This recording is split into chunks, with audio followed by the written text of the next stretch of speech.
Hey, Motorman here. We're going to go for a ride today. Don't worry about it, but I'm going to do a little talking first. By the way, if you just wandered here by accident, I'm a motor officer instructor, been that for 21 years. I'm also the maker of the Ride Like a Pro video, the only video that teaches the police motor officer techniques to you, the average rider.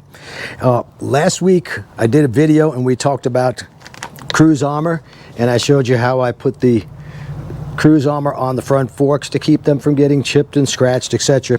And I mentioned that I had the saddlebag covers and I had a real problem with them. In fact, I got so frustrated I just gave up after 2 hours of screwing around with it. Now, I did watch the instructions on there on their video on YouTube. Cruise armor shows putting the piece on the top and then putting the piece on the front, and that's where the problem arose, because until it completely dried, it just kept moving around. Every time I tried to squeegee it, it would move, and I got so frustrated.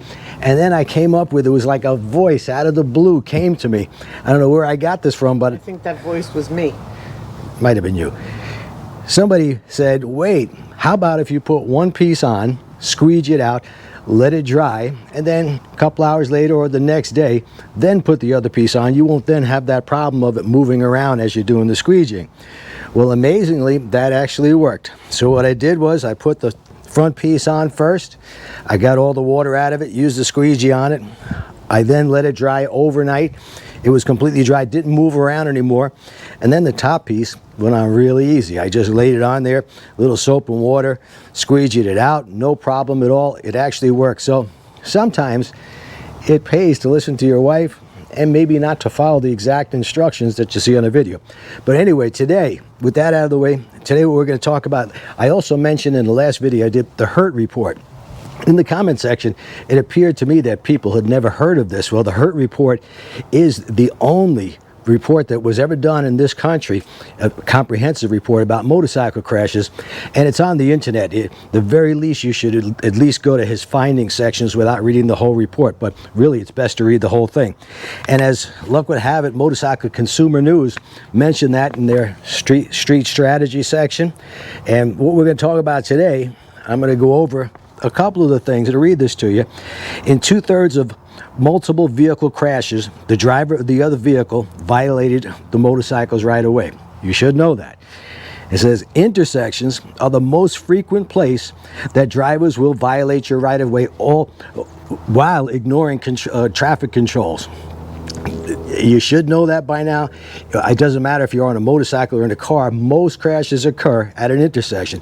And that's where we're going to go today. We're going to take a ride to a local intersection, fairly busy, not the busiest by far, but I'm going to point out a few things to you. You should also know the single motorcycle crash that involves just the rider, that's 25% of all crashes, and is a lot of things that could happen. Usually it's going around a curve and running off the road. And it says here in the hurt report what they found, that the most common rider errors are improper braking or running wide in a curve due to excessive speed and insufficient leaning. And it said also riders exhibit significant collision avoidance problems, skidding the rear wheel and underbraking the front. Swerving was almost absent. Now, I've gone over this a lot in a lot of my videos, talking about braking, then swerving, or swerving, then braking. You can't do both at the same time. So we're going to go over both of these things. And if you're ready right now, it's a nice day here in Florida. It's about 80 degrees. I'm going to put on some gear and we're going to take a little ride. All right, this is not a very busy intersection as intersections go. However, I live maybe 1/8 of a mile from here, and at least 3-4 times a week there is a crash at this very intersection. So keep in mind as you're approaching an intersection, even if you got the green light. Now I see on the right here, there's a possible problem right there. If that driver doesn't see me, and I always count that he may not, he could pull out in front of you. You also have the most common, which is the vehicle that's going to turn left in front of you. And as we get to the next intersection, we're going to talk about that. The vehicle that turns left in front of you is the most common of the crashes that occur at intersections.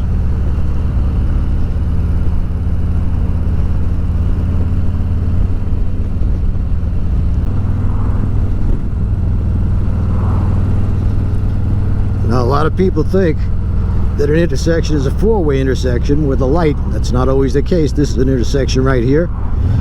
I'm covering both brakes. This vehicle on the right might pull out in front of me, so I'm keeping an eye on him, seeing if I see those wheels moving at all. I'll be ready. Remember, it's going to take you approximately 1 to 1.5 seconds to take your hand from the grip to begin applying the brake. At 40 miles an hour, you're covering 60 feet per second. So simply by keeping your hand over that brake and your foot over the rear brake, it's going to save you about a second. That's 60 feet at 40 miles an hour. The vehicle in front of me now is it's an SUV, and there's, you know, millions of them on the road. I'm going to stay a little further back because it's tough to see around them. So the further back you stay from that vehicle in front of you, especially when it's a high vehicle, a pickup truck or an SUV, the better view you're going to have around that vehicle. You may think this is all common sense, but, you know, let's face it, common sense ain't that common.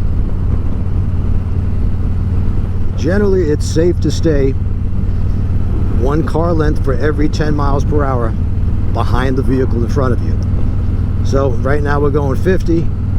5 car lengths would be fine. But because it's a high vehicle, I'm going to stay back about 7 car lengths. It may look like a lot more than that on camera because of the wide angle lens, but I'm about 7 or 8 car lengths behind.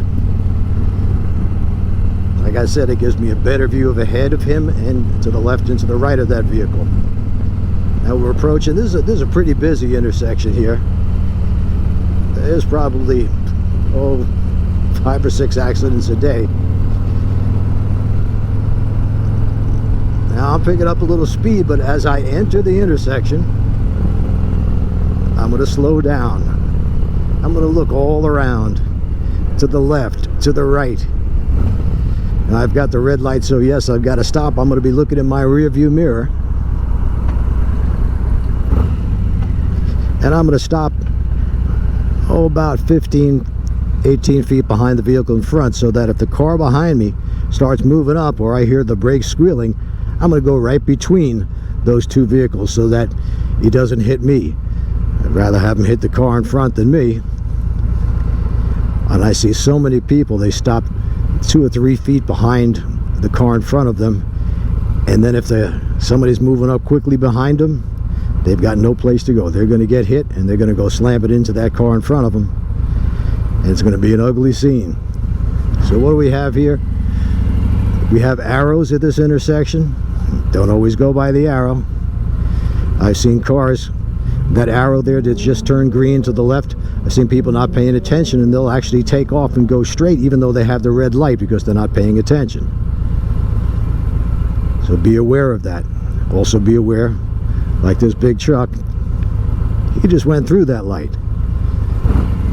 You don't want to be the first one to take off, and as you're going through the intersection, look both ways. You never know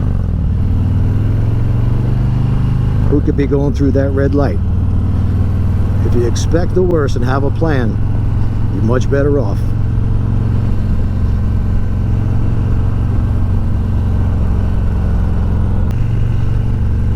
Speed limit on this road is 45 miles an hour. But as I approach an intersection, even if I had, in fact, especially if I had a green light, I'm going to go less than 45 miles an hour. I'm looking to the left, I'm looking to the right, I'm trying to find the potential threat. I'm looking way ahead, covering both brakes. You ever notice all the junk in the middle of an intersection on the ground, pieces of headlights and tail lights, and that's because so many crashes occur at an intersection. It is the most dangerous spot.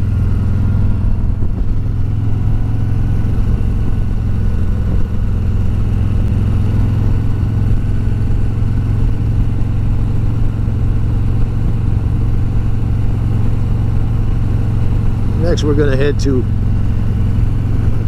the second area where you have most single vehicle crashes. In other words, where it's totally the rider's fault that he crashed, rider error.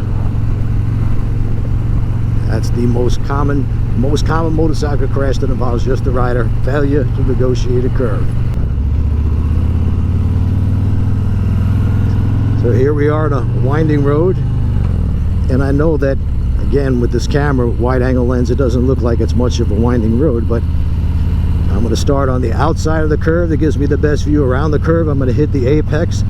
The apex is the part of the turn where I'm no longer going into the curve, but I'm coming out. A little bit of a late apex gives you a better view around the curve. And this is where the most common motorcycle crash that involves just the rider happens, on a curve.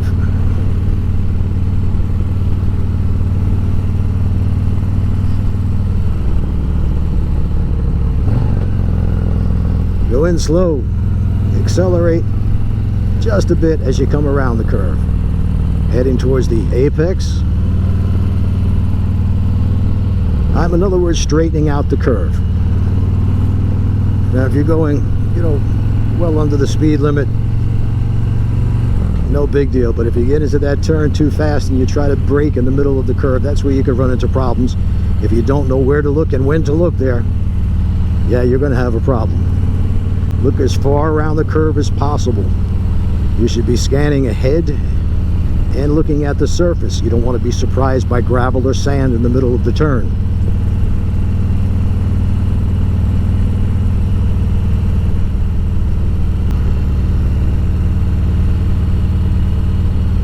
My eyes are actually looking over the windshield, so this, I guess, would be a little bit closer to my view. So here we're coming to the turn. I'm going to downshift, slow down,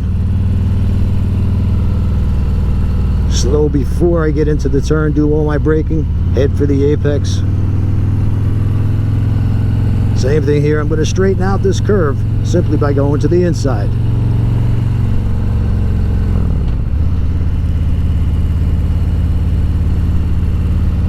You may be saying this is very basic stuff, and it is basic, but I've seen a lot of experienced, so-called experienced riders running off the curve. Generally that's because they go in too fast and they don't know where to look or when to look there. So we start at the outside, we head towards the apex to the inside of the curve. Now we head to the outside. Think about these things while you're riding. Don't be daydreaming about stuff you have nothing to do with your riding. And especially if you've never practiced emergency braking and swerving. As Dr. Hurt said in the Hurt report, most of the time drivers or riders don't even attempt to make the swerve. They simply look at the vehicle that violated their right-of-way, they slam on the rear brake and go right into that vehicle. Don't let that happen to you. Practice under controlled conditions. Find a nice empty parking lot, practice your swerving. Here this street is pretty empty, so if I want to practice swerving, now I'm at counter steering speeds. I push forward on the left grip, push forward on the right grip, and the bike swerves just like that. I heard people argue with me about this, but if I want to go left, I push forward on the left grip, the bike goes left. It leans left and goes left. If I want to go right, I push forward on the right grip, it leans right and goes right. It's fairly instinctual. When I say fairly instinctual, under normal conditions, everybody does it, no problem at all.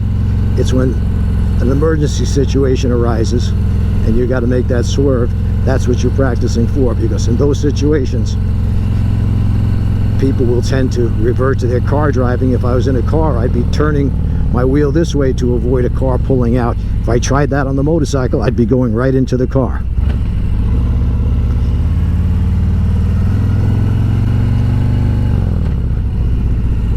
So this street is 24 feet wide. I see that there's nobody behind me. I've checked real good. I'm going to give a little dip. And no problem making that U-turn.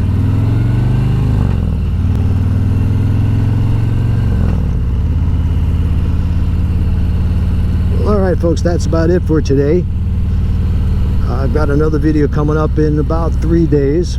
I'm going to do and I know this is going to cause some controversy, I'm going to do a video on Indian and Harley Davidson.